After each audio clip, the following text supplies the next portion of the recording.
মানব সভ্যতার বিস্ময় কৈলাস পর্বত। তিব্বতের গ্যান্ডাইস পর্বতমালার অন্তর্গত মাউন্ট কৈলাসকে নিয়ে রয়েছে পরতে পরতে বিস্ময় ও রহস্যের হাতছানি, যে রহস্যের সমাধান এখনও অধরা। অবস্থানগত দিক থেকে এটি পৃথিবীর কেন্দ্রে অবস্থিত, তাই মনে করা হয় কৈলাস পর্বতই পুরো পৃথিবীকে ব্যালেন্স করছে। রাশিয়ান বিজ্ঞানীদের একটি দল বহু বছর গবেষণার পর এই সিদ্ধান্তে আসেন যে কৈলাস পর্বত আসলে একটি অত্যাধুনিক পিরামিড। মানব সভ্যতা সৃষ্টির আগে ভিন গ্রহের প্রাণীরা অর্থাৎ এলিয়ানরা এটি তৈরি করেছিল। নাসার উপগ্রহ চিত্রে স্পষ্ট দেখা যায় কৈলাস পর্বতে মহাদেব শিবের অবয়ব।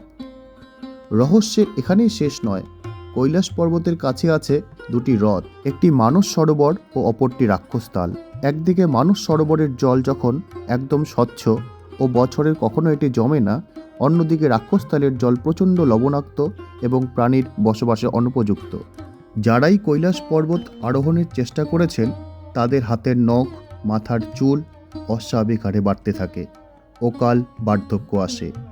চীন অনেক গবেষণার পর তাদের অত্যাধুনিক হেলিকপ্টার পাঠায় কৈলাস বিষয় জানার জন্য।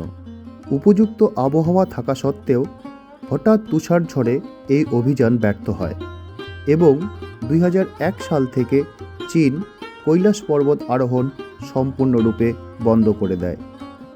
হিন্দু, বৌদ্ধ, জৈন ধর্মাবলম্বীদের কাছে পরম আস্থার এই কৈলাস পর্বত এখনও রহস্যে মোড়া। এরকম আরও ভিডিও পেতে সাবস্ক্রাইব করুন উত্তরবঙ্গের দিনরাত্রি।